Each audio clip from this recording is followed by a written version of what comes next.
Retour pour cette troisième et dernière partie de ma review commentée du Monster Stack, un tournoi short-ended 6 max à 10 € sur Winamax, tournoi très deep. On commence avec un 50 000 jetons et donc où il y a beaucoup de coups à commenter. Donc j'aimerais commencer ici en vous faisant une petite introduction, une petite aparté sur le fait que je vous fais pour le moment des vidéos, des reviews, donc des vidéos à froid. Commenter donc pas dans l'action même, mais cependant ça change assez peu de choses parce que ce que je vous décris ici à froid, c'est en fait mon processus mon thinking process, mon processus de réflexion sur chaque coup, sauf qu'évidemment dans les conditions du réel ça va beaucoup plus vite, donc j'aurai pas le temps, j'ai essayé de le faire. Donc récemment de commenter en live une session sur 4 tables, mais je vous avoue que j'arrivais pas à la fois prendre mes décisions, à jouer correctement ma game et à dire des choses pertinentes, intéressantes pour vous qui regardez. Donc je réessayerai vraisemblablement de le faire, mais alors uniquement sur 1 à 2 tables, peut-être même que sur une table, parce que j'ai envie que le contenu soit quand même assez riche et qu'il y ait des choses à dire et que je ne sois pas juste en train de dire des choses inintéressantes. Et donc voilà, c'est juste qu'à froid, ça permet de juste décortiquer, d'avoir le temps, de ne pas être stressé par un time bank ou quoi. Donc d'avoir le temps de vraiment décortiquer les coups, expliquer les paramètres que je vais prendre en compte pour prendre au final ma décision. Voilà, mais c'est exactement en fait ce qui se passe dans ma tête au moment où je prends une décision en réel. Donc voilà, on démarre tout de suite. 4 et 5 dépareillés en petite blinde. On a un limp du cutoff qui a 6 blindes au début du coup. Le bouton fold, ici on complète, on va compléter vraiment énormément de mains ici, même si effectivement on peut être assez suspicieux du limp du cutoff ici qui avec 6 blindes a vraisemblablement un monstre. Enfin je sais pas si ce joueur on l'a pas encore vu, mais bon, il a ce qu'il veut, mais en tout cas à 6 blindes on pense quand même qu'il n'est pas impossible qu'il ait 2 as de roi dans ce spot. Donc on complète la grosse blinde check et là bim on flop magique une quinte, et donc maintenant la question c'est est-ce qu'on décide d'attaquer ce flop ou de le checker. Ici clairement les deux options je pense sont viables. De toute façon si le joueur Jeff a limpé une premium, il va bet ou qu'on check, ce sera pareil. Il va bet. La plupart du temps, il va bet, il va shove ou il va bet, il va c-bet ce flop. Et bon, effectivement, et s'il a rien, il peut des fois aussi pousser all-in. Alors, c'est pas sûr qu'il le fasse tout le temps sur 6, 7, 8.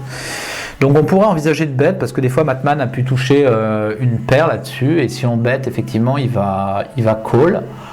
Enfin, s'il a touché un 6 ou un 7 ou un 8, il va call une fois, je pense. Et puis, alors que si on check, que Matman check et que Jeff décide d'envoyer son tapis, bon, évidemment, on va payer, on a quinte. Mais dans ce cas-là, on prend aucune value sur Matman.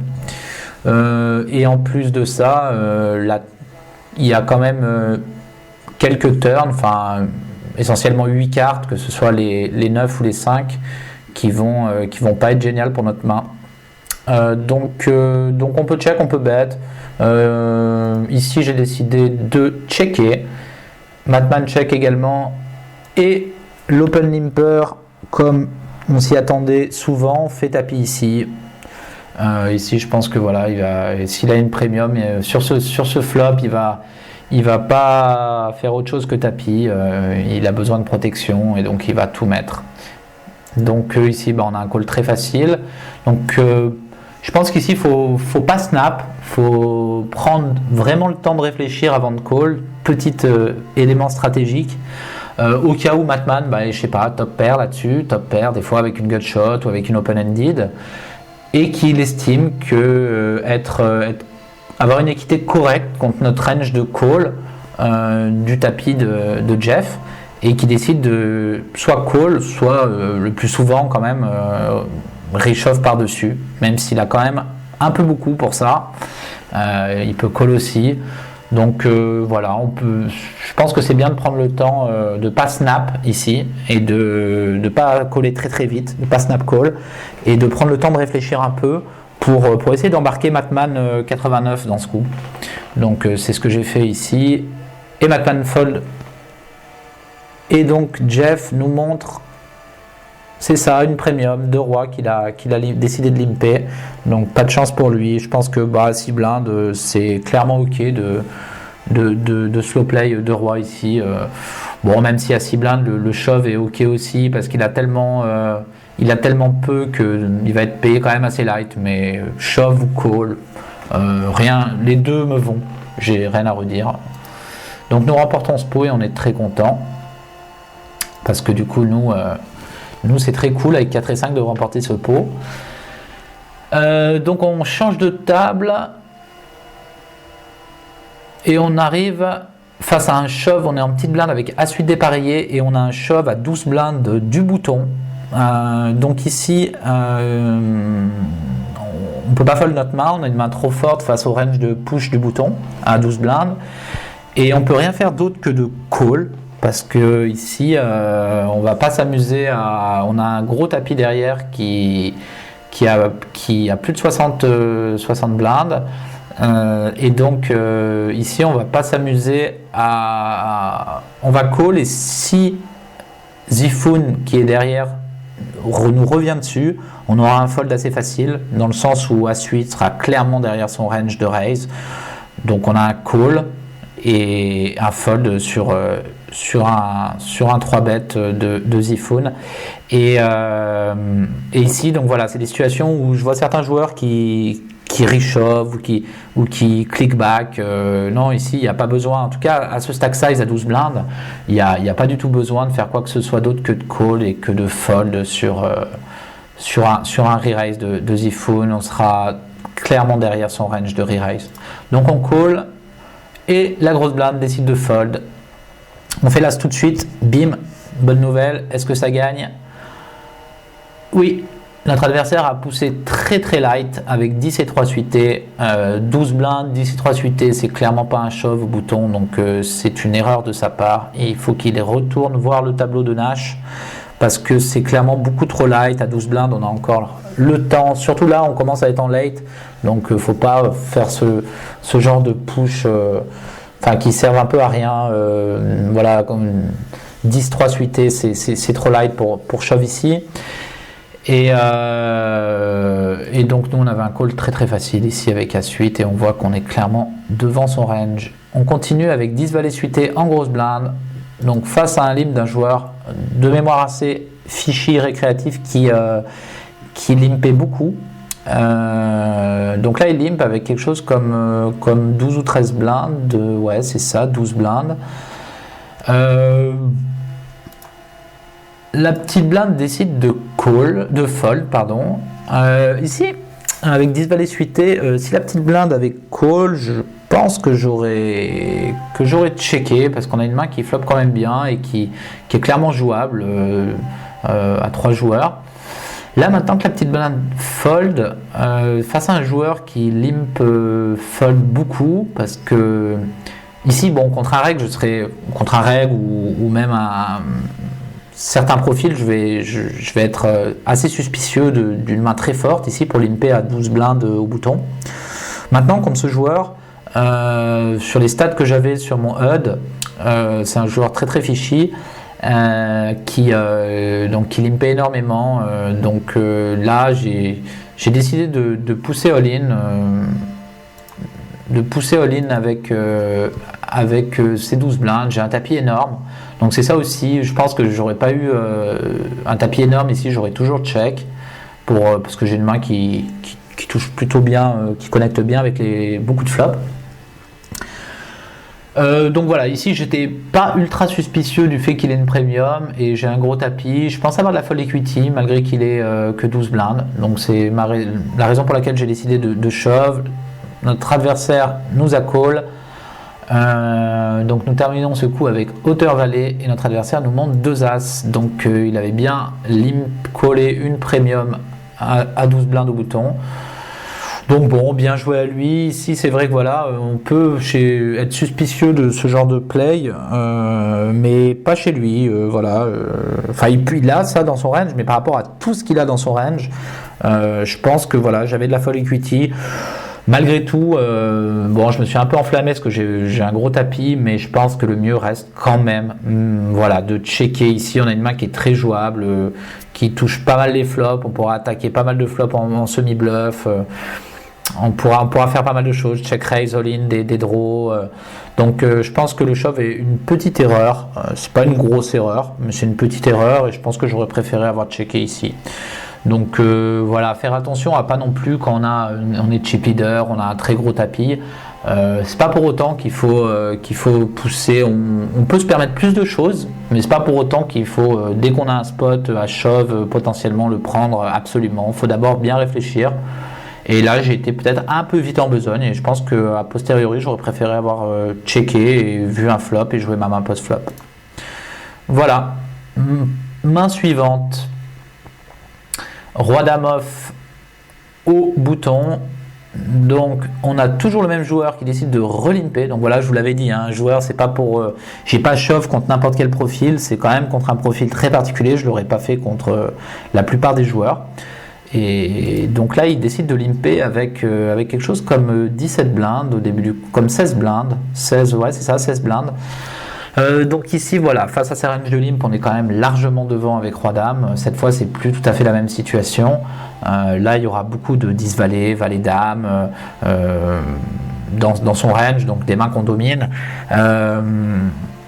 Ici, clairement, son tapis fait 1 300 000, 16 blindes. C'est moins du tiers que le mien. Donc ici on va juste raise notre bouton et coller son tapis s'il venait à faire tapis. Donc là notre adversaire décide de payer juste. Donc nous arrivons sur un flop 9-8-5 rainbow. Donc notre adversaire check. Ici sur cette texture de flop, j'ai pas l'impression d'avoir énormément de fold equity au flop. Et puis bon, on a un adversaire qui est assez passif, donc bon, si la top paire ou même une paire et gut shot, il nous fera all-in. Par exemple, des mains comme soit un 9, soit 8-7, soit peut-être même 5-6. Enfin, et quand je dis il nous fera all-in, pas forcément d'ailleurs, parce qu'il est passif, peut-être qu'il se contentera de payer. Maintenant, en tout cas, j'ai l'impression qu'on n'a pas énormément de fold equity sur ce flop. Alors, pourquoi pas essayer, on peut faire folder des mains de temps en temps comme As-2, As-3, As-4, des mains comme ça, je pense qu'il va les fold quand même. Donc oui, c'est bête et ok, mais on n'a pas énormément de fold equity. Et au niveau de barrel, les cartes à barrel, les 10 et les valets seront pas forcément excellents à barrel, vu son range de call, de notre c-bet. Donc ici, on aura les rois et les dames à barrel évidemment en value. Et puis je pense les as en bluff, il y aura peut-être des mains comme As-6, As-7 qui peuvent nous payer au flop avec une gut shot et une overcard. Mais bon, je pense quand même que le plan c'est de barrel quand même les as. Après, on n'est pas obligé de c-bet ici. Hein. On peut aussi checker back, une main comme Rag. C'est pas horrible de checker back ici. Mais bon, je pense que c'est assez close, mais on va essayer quand même de prendre ce pot et de placer un petit c-bet pas très cher. Voilà, un peu moins d'un tiers pot. Et donc ici, notre adversaire décide de nous call. Donc là, comme j'ai dit, hein, son range de call, une paire, des fois des tirages. Donc turn à 3. Pas spécialement une très bonne carte à deuxième barrel, ça change rien. S'il a une paire, je pense qu'il la lâchera jamais. S'il a un draw, il peut de temps en temps décider de. Enfin, de toute façon, c'est simple. Il y a 1 million au pot, son tapis fait 880 000. Donc ici, en plus, un deuxième barrel serait committant, clairement. Enfin, committant où on va pas s'amuser à bet fold ici roi. Enfin, imaginons qu'il nous chauffe, je sais pas, 10 valets à pique, dame 10 à pique, ou même n'importe quel. Enfin, je vois pas l'intérêt du deuxième barrel ici, donc on check. Enfin, d'abord il check, après on check back, et on hit une carte Genial River qui nous donne top pair second kicker ici. Donc notre adversaire décide de checker encore une fois. Et donc vient la question parce que du bet, donc évidemment on va miser pour valeur notre top pair ici pour se faire payer par n'importe quelle paire. Donc voilà, comme j'ai dit, il a 880 000, le pot fait 1 million. Donc ici il faut clairement pas faire tapis. Si on veut être payé par, je sais pas, un 5, un 8, une main comme ça contre ce genre d'adversaire, je pense qu'il faut y aller d'un bet d'environ un tiers pot pour espérer être payé par moins bien dans ce spot. Surtout pas faire all-in. Le roi étant clairement une carte qui, dans l'esprit d'un joueur assez faible, un joueur récréatif, est une scary card, une carte qui lui fait peur. Donc ici il faut faire je dirais quelque chose comme un tiers pot pour essayer de se faire payer par moins bien. C'est ce que j'ai fait, j'ai même fait un peu moins, j'ai fait entre un tiers et un quart pot. Et notre adversaire a quand même décidé de fold. Donc je pense qu'il n'avait pas de paire, parce que s'il a une paire, je pense quand même que sur ce montant, il va nous payer très souvent. Donc main suivante, roi 5 off. Donc ici on a un open du bouton d'un tapis qui est le deuxième tapis après le nôtre, hein, donc un très très gros tapis également. La petite blinde fold. Et ici, alors roi 5 off, c'est une main qui est pas géniale à défendre. Franchement, c'est EV- de défendre, je pense, roi 5 off aussi deep contre un joueur qui a priori est un reg. Maintenant, on peut fold. C'est pas honteux de fold roi 5 off. Mais voilà, on vient d'arriver à cette table avec ce joueur qui a à peu près le même tapis que nous. Donc j'ai envie de tout de suite mettre un peu de pression, créer du metagame et de placer un 3-bet tout de suite pour montrer aux joueurs déjà que je suis agressif, pour plus tard, quand j'aurai des mains, avoir plus d'action. Et roi 5 off est un candidat correct pour le faire. Voilà, alors le seul truc, c'est que vu qu'on est deep, va pas falloir rentrer dans quand on tribet ce genre de main aussi deep, il faut être conscient que c'est pas pour spew quoi. On va pas devenir dingue et barrel, 3 barrels tous les boards dès qu'on estime que il y a un minimum de fold equity. Non, on va pas spew notre stack. On va tribet déjà pour la fold equity de notre tribet, parce qu'on va estimer qu'il va ouvrir quand même pas mal de mains ici au bouton. Et on va sûrement placer un c-bet, mais si on n'a rien, on va pas placer 3 barrels comme ça. Il faudrait vraiment qu'il y ait une situation favorable pour le faire. Donc il faut juste bien être conscient de ça. Pour ceux qui ont tendance quand ils rentrent, à être un peu impulsifs, et quand ils rentrent dans un coup, à tout donner, à y aller de 3 barrels, 3 salves de bourrin, ne le faites pas. Faites-le avec des mains quand même plus légitime que roi 5 off. Voilà, petit conseil. Donc ici, on tribet à 3 fois le montant du min raise. Notre adversaire décide de nous payer. Ici, on s'attend à être payé, il est en position, on est deep, il va payer pas mal de mains. Donc maintenant, il faut voir un petit peu le flop. Le flop arrive dame 10, 6 rainbow. Donc un flop qui effectivement où il y a énormément de gut shot, énormément de mains qui auront fait une paire. On n'a pas une fold equity énorme sur ce flop, clairement. Je pense que voilà, n'importe quel gut shot va payer une fois, n'importe quelle paire va payer une fois également. Et il y a aussi des open-ended comme des mains comme roi valet. Il y a beaucoup dans son range, il va avoir beaucoup de dames, beaucoup de roi valet, des paires parfois. Alors les paires, il est censé quand même les paires en dessous du 10, il est censé sur un c-bet la plupart du temps les fold. Mais voilà, on n'a pas une fold equity énorme, mais néanmoins je pense qu'il faut placer un c-bet. On a rien, on n'a pas. Voilà, on va pas s'amuser à 3 bêtes et check, donc à give up directement. Il faudrait vraiment, si le flop était 19-8, là j'aurais peut-être give up. Mais bon, là, on va quand même essayer de placer un c-bet pour remporter ce pot. Donc c'est ce qu'on fait un tiers pot ici. Et même si, comme on le dit, hein, on pense, enfin moi ici, par expérience sur ce flop, je pense que ma fold equity est clairement inférieure à 50%, voire même à 40% sur le flop en tout cas. Mais bon, je vais pas partir dans un spot où je vais 3 barrels comme ça, surtout ici sur ce flop, il peut avoir une dame, donc je place. Mon plan ici, c'est d'essayer de prendre le pot au flop et de give up si j'ai de la résistance. On peut se faire outplay de temps en temps, clairement, hein, mais malgré tout, l'avantage de la position fait que on pourra pas assumer. Mais notre adversaire décide de folder, donc là c'est un excellent résultat parce que, comme je vous ai dit, on ne pensait pas avoir énormément de fold equity, donc on conforte notre chip lead à cette table. Et donc là on a un limp d'un joueur récréatif au cutoff. L'adversaire de la main d'avant, le reg, décide de mini ISO raise, donc c'est-à-dire de min raise pour isoler le mauvais joueur.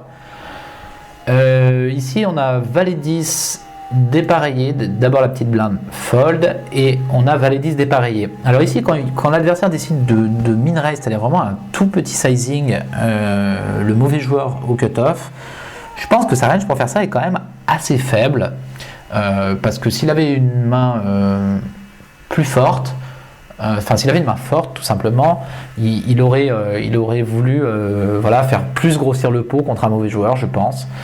Je pense pas qu'ici il est du tout de premium, je pense pas qu'il ait de mains, même comme roi dame, tout ça, des mains, je pense qu'il a vraiment il a une main assez faible. Donc nous maintenant, de toute façon vu les cotes offertes, il est hors de question d'envisager de fold valet 10 ici, donc on peut call pour essayer d'entraîner le mauvais joueur dans le coup. Et jouer un pot 3-way, mais alors on sera pris en sandwich entre le reg et le fiche. Et on a une main qui est pas géniale à jouer en 3-way ici, valet 10 off, c'est pas génial. Donc ici je préférerais clairement l'option agressive qui serait, vu que notre adversaire on estime qu'il a une range de min raise assez faible, 3 bêtes et essayer de prendre le coup dès le préflop, de prendre les 240 000 plus 120 000 plus les ante et petites blindes. Donc il y a pas mal à prendre du coup, donc ici je pense que le 3-bet est clairement la meilleure option. Donc là j'ai décidé de call, ce qui est pour moi pas génial du tout, mais alors c'est peut-être parce que je viens de le 3-bet la main d'avant. Alors voilà, c'est pour ça que j'ai pas dû vouloir 3-bet ici, parce que je viens de 3-bet la main précédente et que je me dis qu'ici mon 3-bet a moins de fold equity que si je l'avais pas 3-bet. Donc c'est pour ça que j'ai call, mais malgré tout j'aurais préféré avoir 3-bet ici. Donc voilà ce qui se passe. De toute façon, comme je vous l'ai dit, je pouvais pas fold, donc le fiche paye également. Donc on se retrouve 3-way sur un flop 9-3-3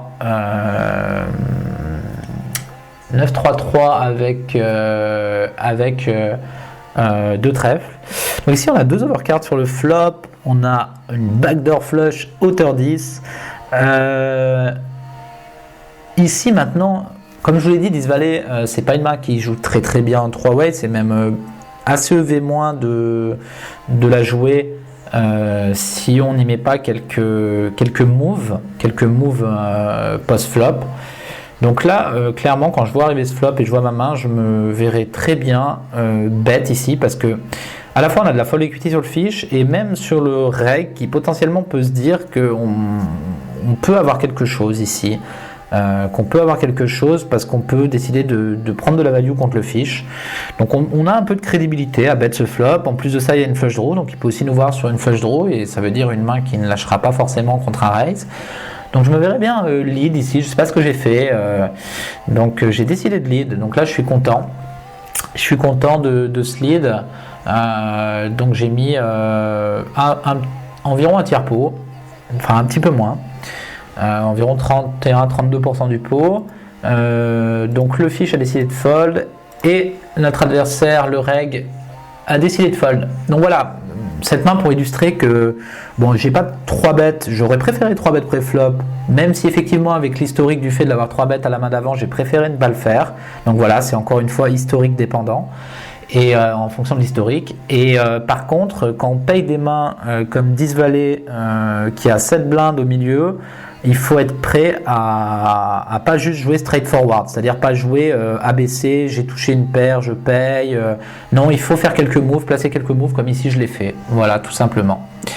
Donc main suivante, As-Dame dépareillé en petite blinde.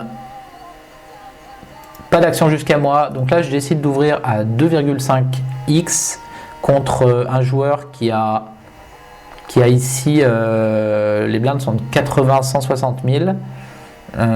Donc ici, un joueur qui a clairement...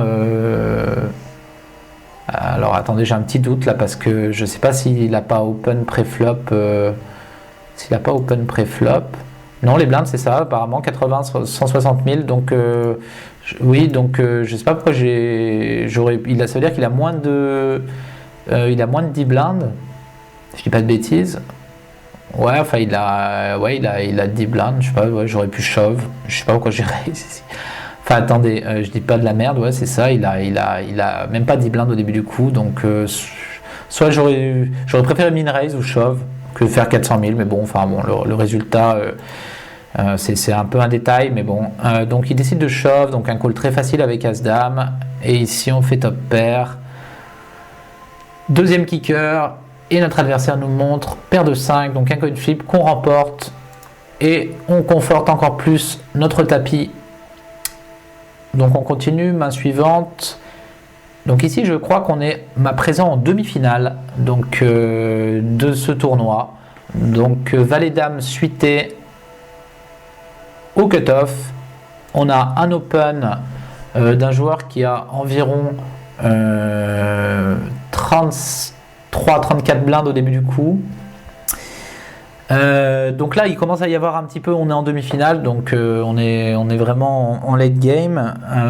Ici un joueur qui a 33-34 blindes, j'ai un très bon spot de tribet, dans le sens où ici mon adversaire il faut qu'il ait une main pour shove. Il peut, vu les positions, le fait que je sois au cut-off, qu'il ouvre au hijack, il ne peut pas se permettre de shove n'importe quoi ici, et surtout vu qu'il a un tapis de 33-34 blindes, c'est une très très bonne zone de tapis pour le tribet light. Et notre position nous crédibilise face au fait de ne pas être light si souvent que ça.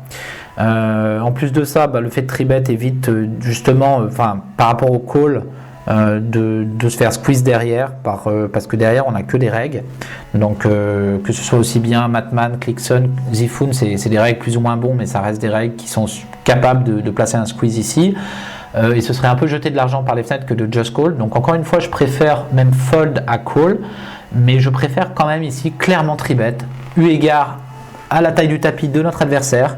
Nous en plus on a, voilà, le tribet ne coûte pas bien cher par rapport à notre tapis. Et on a une main qui peut aussi, en cas de call, qui est clairement jouable post-flop. Donc c'est ce qu'on a décidé de faire. On a tribet, voilà, on a tribet. Et là, on est call par le joueur au bouton. Donc qui décide de payer également le 3-bet. Enfin, de payer le 3-bet. Et donc ici, oui, notre adversaire va compléter avec beaucoup de mains maintenant. Donc là, on a un pot qui est conséquent, hein. Et donc un petit peu que dire sur les ranges. Alors la range du bouton est clairement ici la range la plus forte.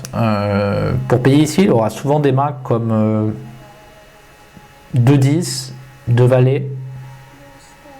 Je pense que 2 dames, sait-on jamais, mais a priori je pense qu'il aurait call for bet, donc en paire souvent 2-10, 2 valets. Je pense pas qu'il ait très souvent les as ou les rois ici. Je pense que ça peut arriver, mais que majoritairement il aura des mains comme 2-10, 2 valets en paire, et des mains comme as-dame. As-valet beaucoup moins souvent, mais très souvent as-dame, peut-être parfois pour s'il est vraiment très loose, as-valet suité ou roi-dame suité. Voilà un petit peu le range du bouton. Sur le range après du hijack, Ici, il y a beaucoup plus de mains, hein, parce que, bon, même si je pense, il y a toutes les paires ici qui vont call maintenant, avec le fait que le bouton est call le 3 bet. Donc une range beaucoup plus large du joueur au hijack. Donc on arrive sur un pot qui est maintenant conséquent, hein, 2 800 000 au milieu, sur un flop 7-3-2. Donc évidemment le hijack ne va pas lead et check ce flop. Ici vient la question de c-bet ou pas notre main sur ce flop. Donc ici, bon, j'ai tribet, je vais continuer à représenter une main très forte. Ici, tout ce qui est As-Dame, Roi-Dame, As-Valet chez le bouton va snap-fold sur un c-bet. Donc voilà, j'ai de la fold equity contre ce type de main.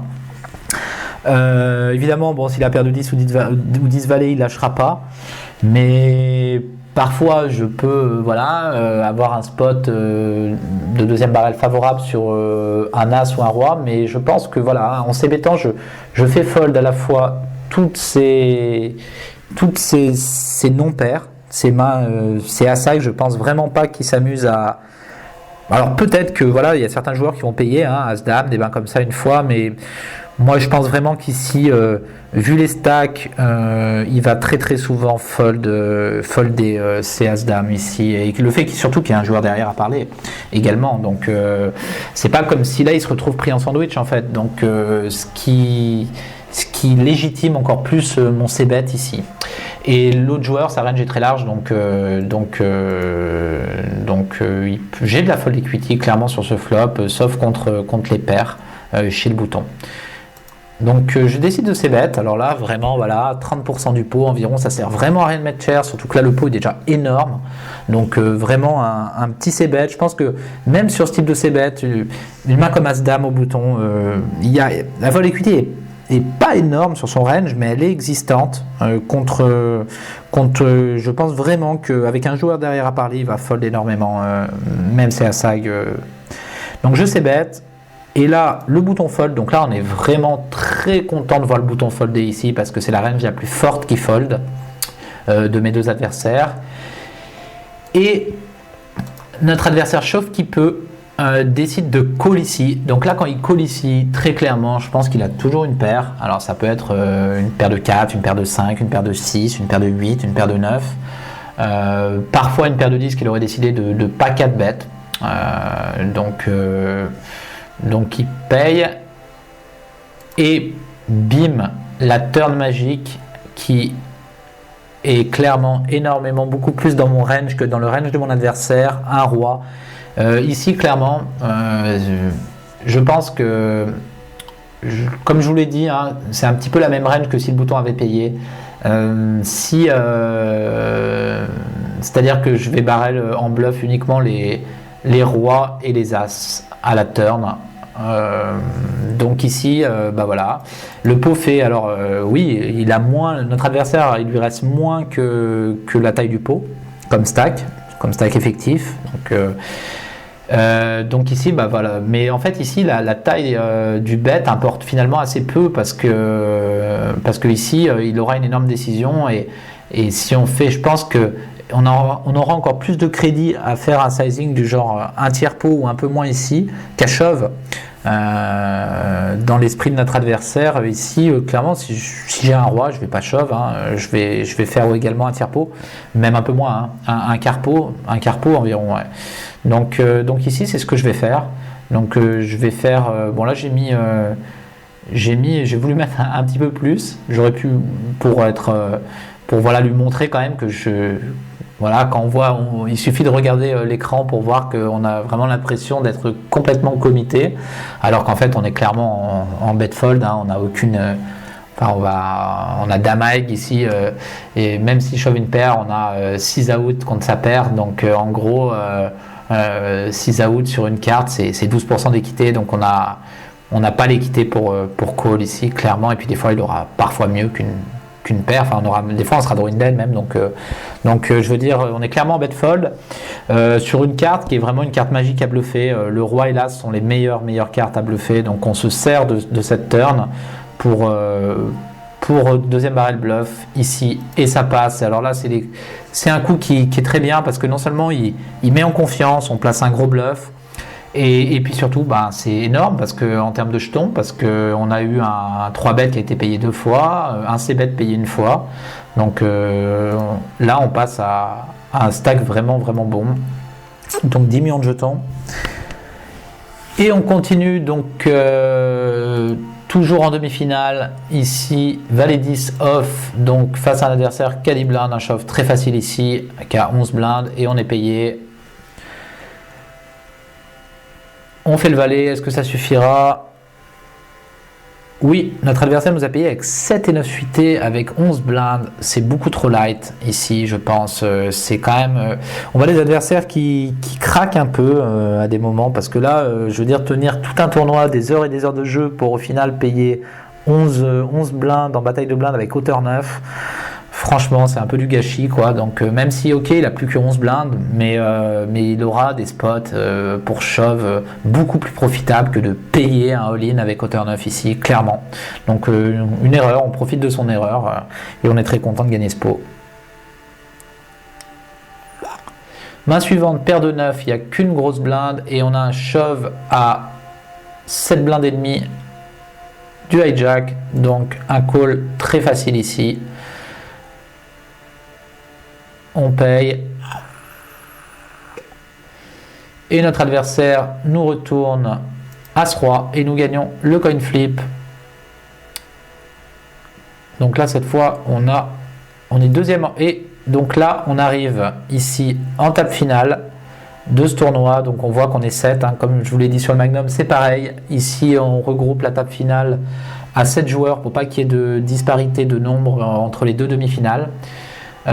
Donc là on voit qu'on est deuxième en tapis à peu près ex aequo avec un autre joueur et qu'on a Clickson qui est un petit peu devant, donc on va s'intéresser rapidement au prize pool de ce tournoi. Donc on va voir le prize pool ici maintenant qu'on est en table finale. Donc il y a 2300 € à la gagne, après 1500 € pour le deuxième. Et le prochain sortant prendra 309 €. Donc voilà pour le prize pool.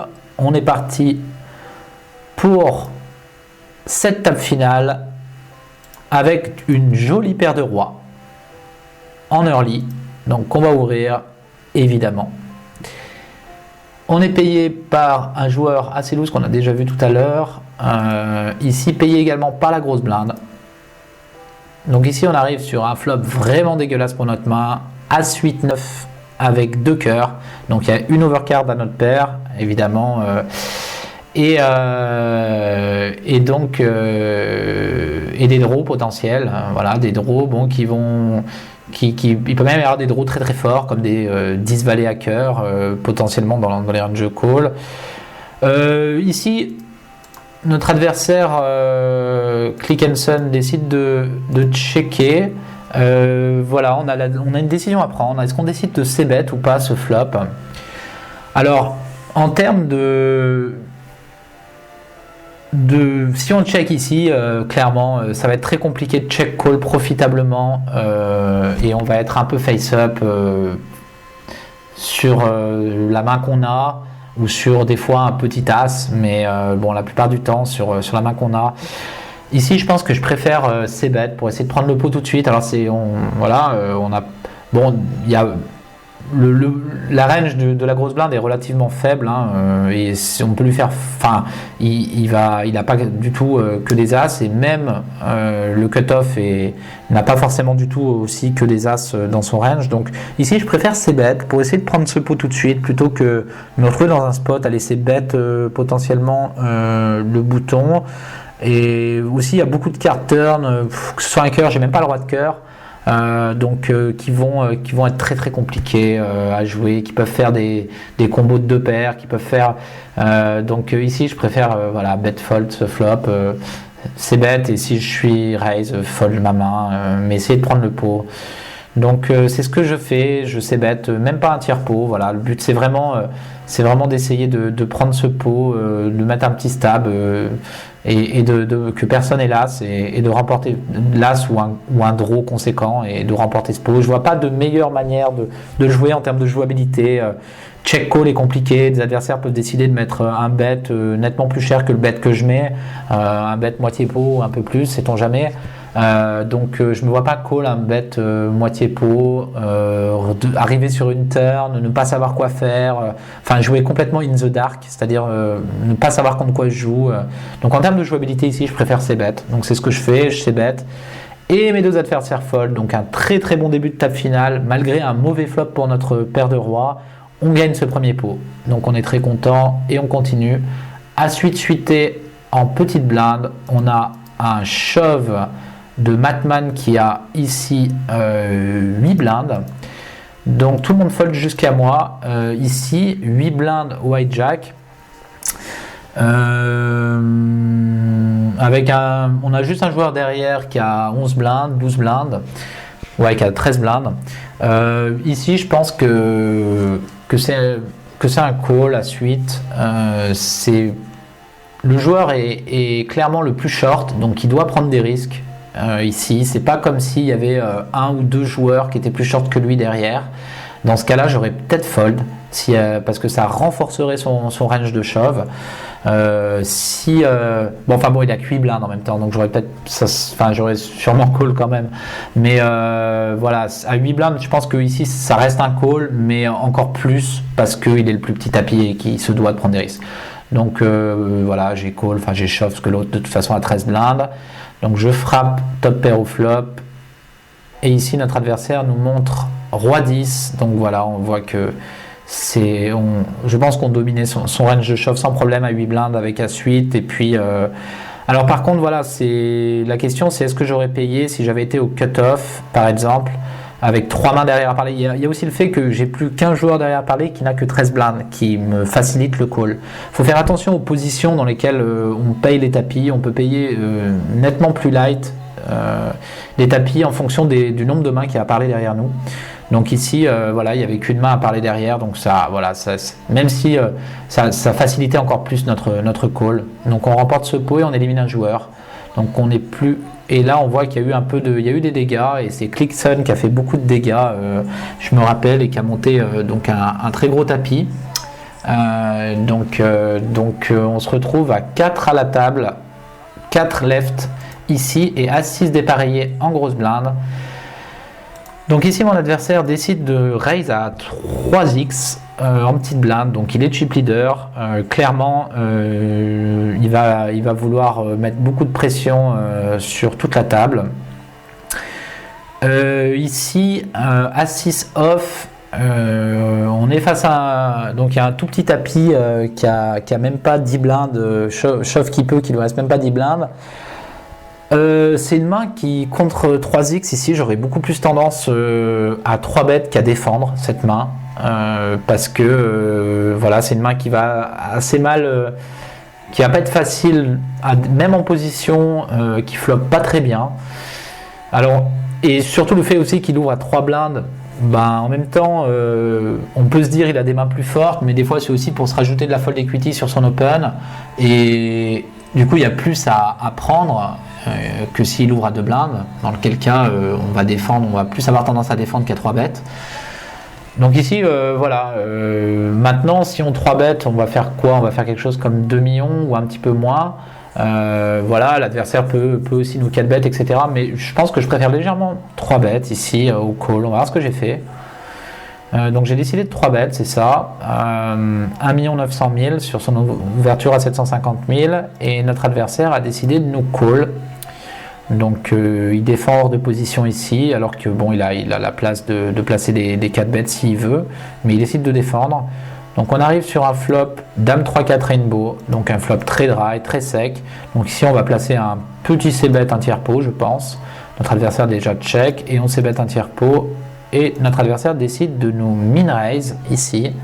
Donc là, on c-bet très petit, donc il peut décider de nous min-raise avec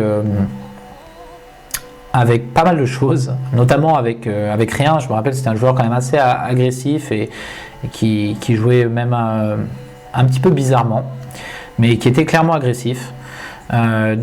Ici, face à ça, si on a l'impression que notre adversaire essaie de nous playback, c'est-à-dire de nous playback, ça veut dire de jouer, c'est-à-dire de nous contrer avec parfois rien. Parce que là il fait vraiment un min raise. Alors chez certains joueurs on pourrait se dire min raise c'est nuts, etc. Mais là pas du tout. Je pense qu'il peut faire ça même avec des mains comme roi valet, roi 10, avec n'importe quoi. Donc ici je me vois pas fold ici, clairement. Je me vois pas trop call non plus, parce que je pense que il y a pas mal de cartes sur lesquelles il va barrel turn et on aura vraiment rien. Et que ça va être très compliqué de coller, de payer son bet turn profitablement. Voilà, parce que. Alors ici, il peut faire ça avec rien, il peut aussi faire ça des fois avec une paire qu'il a touchée. Donc voilà, pour toutes ces raisons-là, je vais décider ici, je pense, de re-raise. De re-raise pour juste reprendre le lead. Et alors ici, quand on re-raise, qu'est-ce qu'on représente? Tout dépend un petit peu du niveau de pensée de notre adversaire. Mais contre un joueur qui est agressif mais pas très bon, je pense que je peux me permettre de re-raise ici, parce que contre un bon joueur, clairement, en re-raisant, on représente pas forcément énormément de choses. Donc contre un très bon joueur, j'aurais pas re-raise, je pense ici. Et là, donc j'ai décidé de click back, c'est-à-dire de mini re-raise, et c'est là où je pense que j'aurais pu essayer de faire un peu plus cher ici que juste click back, mais bon, en même temps c'est vrai que s'il a, en fait c'est essentiellement pour pas me faire deuxième barrel turn sur plein de cartes j'ai pas beaucoup de possibilités d'amélioration de turn, donc c'est essentiellement pour pas me faire je veux pas call en fait et qu'il m'envoie un deuxième barrel et ne pas savoir quoi faire ici. Donc je préfère reprendre le lead, re-raise, et voilà, s'il a mini raise avec rien pour essayer de prendre le pot, on va voir, si après on peut rentrer dans une guerre de click back et il peut me re-click back, je peux décider de le re-click back une fois, on va voir ce qui se passe. Donc là notre adversaire décide de call, et là quand il call, souvent il a quelque chose, au moins une gut shot avec un As-5, 5 et 6, tirage quinte par les deux bouts, 6-7, une main comme ça, ou peut-être parfois une dame ou une paire. Je pense que voilà quel est son range quand il décide de nous call.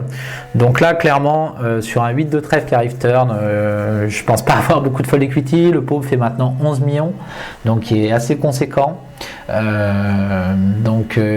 Turn, clairement je pense pas avoir énormément de fold equity. Notre adversaire check, donc là je décide de give up.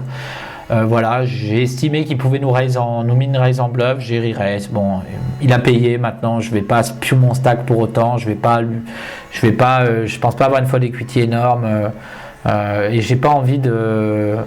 Des fois il peut utiliser ce play avec des nuts, clairement, avec des mains comme ce que j'appelle des nuts, c'est-à-dire des mains très fortes comme top pair, ou parfois imaginons, je sais pas, un brelan de 3, un brelan de 4. Ici je me vois pas tirer un deuxième barrel, surtout sur un 8 qui est pas vraiment une scare card, donc je décide de give up. Et river un 10, et ici maintenant je pense pas qu'il ait beaucoup de 3 ou de 4 en ayant raise pré-flop et en ayant payé le 3 bet dans son range, qui s'amuserait à check raise. Donc maintenant c'est soit il a une dame, soit il a pu toucher maintenant, donc s'il a touché un 10 ou un 8, je pense qu'il ne foldera pas contre un bet s'il était en bluff et qu'il a touché. Donc pour toutes ces raisons, je vais juste, ça peut paraître peut-être un peu weak à certains, mais ici j'ai As-High, sait-on jamais qu'il me retourne 5 et 6, 6 et 7. J'ai encore un peu de showdown value et peu de fold equity contre les mains qui me battent, donc je vais juste checker back et essayer de remporter ce pot. Mais notre adversaire nous montre paire de 7 et remporte ce pot. Paire de 7, oui, c'est une main, c'est légitime qu'il ait min raise pour aussi protection. Et la question c'est est-ce qu'il aurait fold turn? Je sais pas, c'est pas sûr, ce genre de profil, c'est pas certain, donc pas grand chose à redire contre mon play. Bon, pré-flop, effectivement, il fait 3x, j'aurais pu fold à 6 off, mais bon, j'avais décidé de tribet. C'est pas un drame, mais il prend un gros pot et il conforte énormément son cheat lead. Moi, je me retrouve 3e en tapis maintenant. Donc, on a la main suivante, un shove à 8 blindes à 9 blindes du short stack, donc paire de 10 en grosse blinde, un call, snap évident, on paye et on runait contre As-9 et on gagne le 70-30 et on élimine un joueur. Donc on se retrouve maintenant, apparemment Clickenson a boosté entre temps l'autre joueur et donc on se retrouve directement en HU ici. Donc il a un stack vraiment énorme, hein. On commence ce HU, il a 3 fois mon tapis, donc là clairement il va falloir que je trouve un moyen de doubler assez rapidement. Enfin, je vais pas me précipiter parce que j'ai quand même encore malgré tout 50 blindes, hein. Donc il n'y a pas non plus du tout urgence à doubler, je peux le grinder tranquillement, on peut partir sur un heads up qui peut durer très longtemps. Mais voilà, ouais, j'ai 50 blindes, donc je suis pas non plus pressé. J'avais pas vu au départ que j'avais autant. C'est lui qui est vraiment très très libre, qui a 150 blindes pour le coup. C'est l'intérêt. C'est vrai que ce tournoi c'est intéressant parce que du coup c'est pas un tournoi où on se retrouve à 15, 20 blindes. Voilà, là on est en late, on est en heads up. Il a 3 fois mon stack, mais j'ai quand même 50 blindes et mon adversaire en a 150. Donc on commence ce heads up qui, je crois, sans spoiler, va pas durer très très longtemps. Donc mon adversaire décide d'open à 3x ici. Donc voilà, son profil c'est un joueur qui est clairement assez loose, hein, et surtout avec un gros tapis qui va ouvrir beaucoup de mains. C'est aussi pour ça que je l'ai 3 bet la main que vous avez vue avant avec As-6 off. Donc ici il ouvre à 3x, bon, j'ai 50 blindes, valet 18, il est hors de question de fold. J'ai pas vraiment envie de tribet ici, j'ai une main qui joue bien, je suis assez, voilà, post-flop je pense quand même être assez à l'aise contre ce joueur, donc je pense que j'ai du call, voilà, j'ai défendu. On arrive sur un flop 6-4-3 avec où j'ai 2 overcards et tirage couleur, donc je décide de checker. Je pouvais envisager d'attaquer ce flop, mais j'ai décidé de checker. Ici, mon adversaire a décidé de c-bet un peu plus de la moitié du pot. Ici, clairement, on a 2 overcards et une flush draw. Et hauteur valet pour le moment.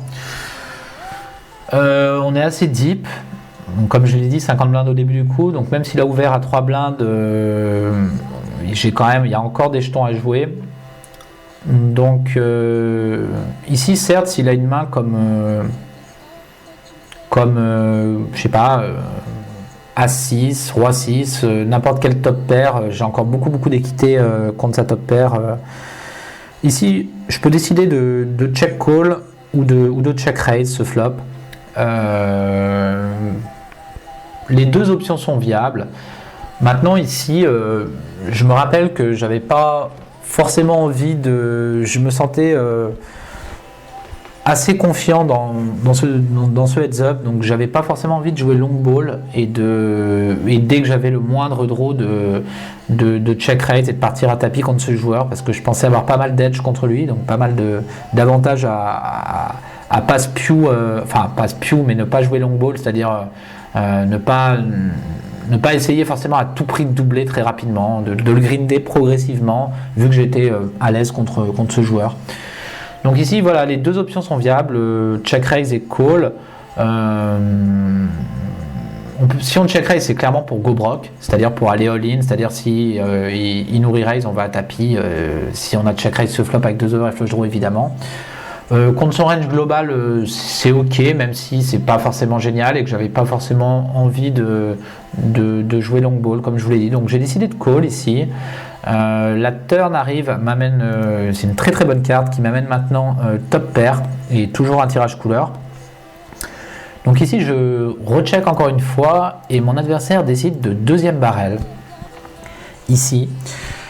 Donc ici il peut deuxième barrel, c'est un joueur qui aimait bien, bon là vous n'avez pas les stats qui s'affichent pas, mais qui aime beaucoup deuxième barrel, qui aime beaucoup, qui est plutôt un joueur agressif du côté du côté aggro de la force. Et du coup contre ici j'ai très souvent la meilleure main à ce stade. Mama n'a pas eu besoin de protection tant que ça, dans le sens où ici j'ai un tirage couleur en plus en protection, j'ai top pair. Ici, il peut deuxième barrel, je dirais n'importe quel 5, n'importe quel draw, et même potentiellement des fois R de temps en temps. Mais je pense que souvent il peut avoir une open-ended, un tirage couleur, une gut shot, et puis sur sa range de bluff ou de semi-bluff, parfois quelques bluffs purs, ça peut arriver aussi, qu'il décide de mettre un deuxième barrel, vu qu'il a beaucoup de jetons et qu'il peut mettre de la pression, donc il le sait, je pense qu'il en est conscient, donc il peut aussi faire ça en bluff pur de temps en temps. Donc voilà, pour toutes ces raisons, je pense qu'on a un call très facile et on va coller très très souvent beaucoup de rivières ici, c'est le plan. On va le laisser bluffer, le but c'est de le laisser bluffer et d'arriver à doubler, donc on paye. La rivière arrive 1-5 qui maintenant fait rentrer des gut shots potentiels avec un 7 et un 2, mais bon, il peut de temps en temps avoir le 2, mais ce sera quand même pas très souvent. Que dire de cette river? Cette river, pour lui, déjà moi ici je check.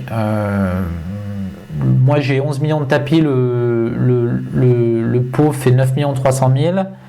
Et ici notre adversaire décide de nous légère overbet shove. Donc voilà, là on a une décision à prendre. Ici c'est assez close dans le sens où la river est pas géniale. S'il avait une gut shot avec imaginons un 7, maintenant il l'a rentré. Mais je pense qu'il y a encore quand même potentiellement quelques bluffs, qu'il y a des bluffs avec il peut décider de bluffer R, même si effectivement le fait qu'il fasse all-in, généralement quand un joueur fait all-in sur un gros bet, par expérience il est plus souvent en value qu'en bluff ici. Maintenant voilà, il y a encore des bluffs dans son range. Je pense c'était un joueur qui était clairement capable de runner des bluffs, vraiment clairement capable. Donc ici c'est très très close, mais en heads up, voilà, si je fold ce coup, il se retrouve avec plus de 50 millions devant lui et moi avec mes 10 millions. Si je gagne ce coup, je reviens clairement à des stacks égaux. Donc voilà, clairement quand on met la balance, ça donne un peu plus envie de call que de fold. Le fait de revenir à égalité et qu'il y ait des bluffs possibles, il peut bluffer des miss flush draw à pique, il peut même de temps en temps je pense bluffer R, même si effectivement ce ne sera pas forcément super souvent. Donc je pense que voilà, c'est assez close, qu'on peut fold, qu'on peut call. Je suis pas sûr qu'ici il shove en value.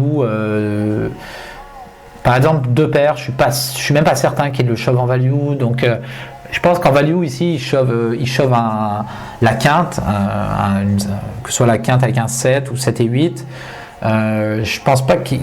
Voilà, donc il shovera, oui, deux paires et brelan. Franchement, je suis même pas. Tous les adversaires ne shovent pas ici parce que clairement, j'ai des 7 dans mon range. Donc c'est très close, mais voilà, j'ai décidé de call pour toutes les raisons que je vous ai dit, le fait aussi de pouvoir revenir au même stack, voilà, cette espérance là. Donc j'ai décidé de call et notre adversaire nous montre Dame 7, donc voilà, on voit clairement que c'est un joueur susceptible de bluffer en tout cas les turns, parce que voilà, il a deuxième barrel, voilà, il a ses deux over et gut shot, il a deuxième barrel sa gut shot avec Dame High et il a touché sa quinte river. Donc voilà, et donc il m'élimine et remporte ce tournoi, et donc je finirai deuxième sur ce tournoi. Voilà, donc j'espère que cette petite review du Monster Stack sur Winamax vous a plu. Et pour finir, je suis plus content de ma game en général dans ce tournoi que sur le Magnum que j'avais gagné sur ma précédente vidéo, où je vous avais dit que je me donnais une note de 6, 6,5 sur 10. Là je me mettrais quand même plutôt 8, 8,5, clairement. Un tournoi qu'on a vu pas mal de moves intéressants. En tout cas, j'espère que ça vous aura plu et je vous dis à très bientôt pour une prochaine vidéo. Bye!